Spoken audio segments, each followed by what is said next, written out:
જય માતાજી, સ્વાગત છે આપણા નવા બ્લોગમાં। તો આજે આપણે આવી ગયા છીએ આપણા કૂવા ઉપર મોટર ચાલુ કરવા માટે, કારણ કે આજે આપણે પાણી વાળવાનો વારો આવ્યો છે। તો પાણી તો વારવું જ પડશે। તો આજનો બ્લોગ રહેવાનો છે ખેતી ઉપર। તો જુઓ આપણો આ કૂવો છે। હવે 8 વાગે લાઇટ આવી જશે, લગભગ 2 મિનિટની વાર છે। 7:58 થઈ ગઈ છે। થોડી વારમાં હવે લાઇટ આવશે એટલે આપણે મોટર ચાલુ કરી અને પહોંચી જઈએ સીધા ખેતરમાં। પછી હું તમને ખેતર બતાવી દઉં। કપાસ વાયેલા છે તો એને બેવટવાના છે, તો તાત્કાલિક લાઇટ આવતા હાથી ચાલુ કરી દઈએ, પછી પહોંચી જઈએ સીધા ખેતરમાં। તો ગાઈસ લાઇટ આવી ગઈ છે, જો પાણી ચાલુ થઈ ગયું છે। આપણો કૂવો જોઈ લે।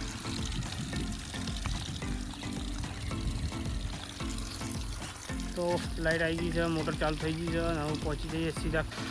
તો ગાઈસ જુઓ પાણી ચાલુ થઈ ગયું છે। હવે અનેક મજા આવે છે। જુઓ કપા વાયેલા છે આપણે, ફૂટ ખેતર દેખાય ને, આ આખું આપણું ટાર્ગેટ છે આ ખેતર પૂરું કરવાનું। આ ખેતરમાં પાણી વારવાનું આજે આપણો વારો આવેલો છે।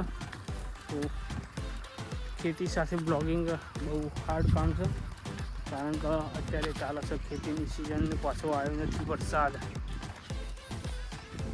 જુઓ આમ તો વરસાદ દર વર્ષે આવી જતો એટલે પાણી પાવામાં તકલીફ ના પડતી, પણ આ વર્ષે વરસાદ હજી સુધી આવ્યો નહીં એટલે બહુ કાઠું છે।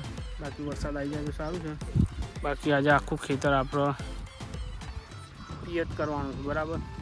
પછી પાછું નેદવું પડશે, તાર બોધાય જો રોજવા માટે ખાસ સેફ્ટી ફાસ્ટ કરવી પડે છે। લોકો રીલમાં કહેતા હોય છે ખેતી કરવી સારી, પણ જ્યારે રિયલમાં કરીએ ને ત્યારે ખબર પડે ખેતી કેટલી કાઢી છે। આ ખેતરમાં અમે પાણી વાળી તો કેટલા વાગે પચશે એ ખબર નહીં કોઈ। ત્યારે ઘેર જઈને ખાવાનું પીવાનું તો જોતું હોય, પી લઈએ પાણી, બરાબર। તો સપોર્ટ કરજો, લાઈક કરજો, સબસ્ક્રાઈબ। ગાઈસ પહેલાં શેરામાં પાણી આવી ગયું છે, જુઓ આબર આવે બસ આબર આવે એમ વારા પરથી એક પાણ હોય। કદાચ કોઈને ખેતી ના જોયેલી હોય તો આ તો વાત છે। બાકી સપોર્ટ કરતા રહેજો વાલા, 500 સબસ્ક્રાઈબ કરાવવા પડે। ગાઈસ જો પાણી વધી ગયું, એક વાલ બનતો એના લીધે પાણી ઓછું આવતું હતું, તો વાલ કમ્પ્લીટ કરી દીધું એટલે પાણી વધી ગયું છે, બરાબર। તો રોજ આપણે ખેતી કરતા હતા, એક દિવસ મગફળીઓ વાવીએ, ત્યારબાદ જે એવું બધું તો વિડીયો આવતો નહોતો, પણ આજે તો વિચાર કર્યો કે આજે ચલો ખેતીનો જ બ્લોગ બનાવી દઈએ। તો ખેતીનો બ્લોગ બનાવી દીધો। બીજી એક વાત છે, પણ આપણે થોડું પાણી સરખું થઈ જાય પછી કરીએ વાત। જુઓ આટલા શેરા પી ગયા છે, હવે આટલા બાકી છે, એમાં પાણી જાય છે। તો હવે થઈ ગયું છે અહીંયા અડધું, એટલે આપણે વાત કરીએ આપણી। તો વાત એવી હતી કે આપણે 500 સબસ્ક્રાઈબર થઈ જાય ને એટલે આપણે દ્વારકા જવાનું વિચાર્યું છે। તો દ્વારકાધીશના દર્શન કરતા આવીએ અને એમના આશીર્વાદ લેતા આવીએ।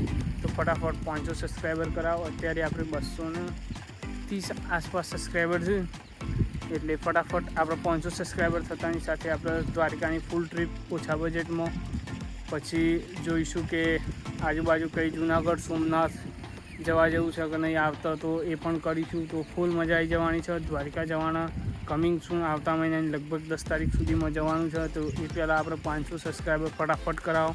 જેવા 500 સબસ્ક્રાઈબર થઈ જાય એટલે સીધો ઠેલો ભરી અને તાત્કાલિક પહોંચી જ જવાનું છે દ્વારકા।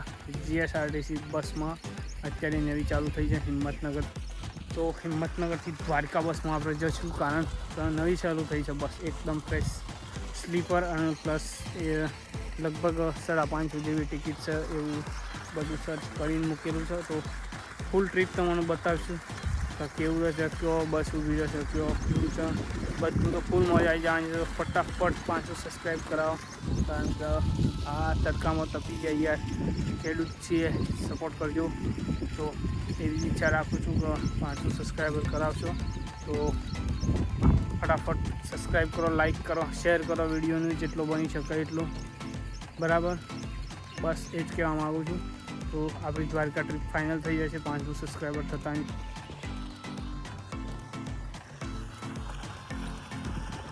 હવે જો છેલ્લા શેરામાં પાણી જઈ રહ્યું છે,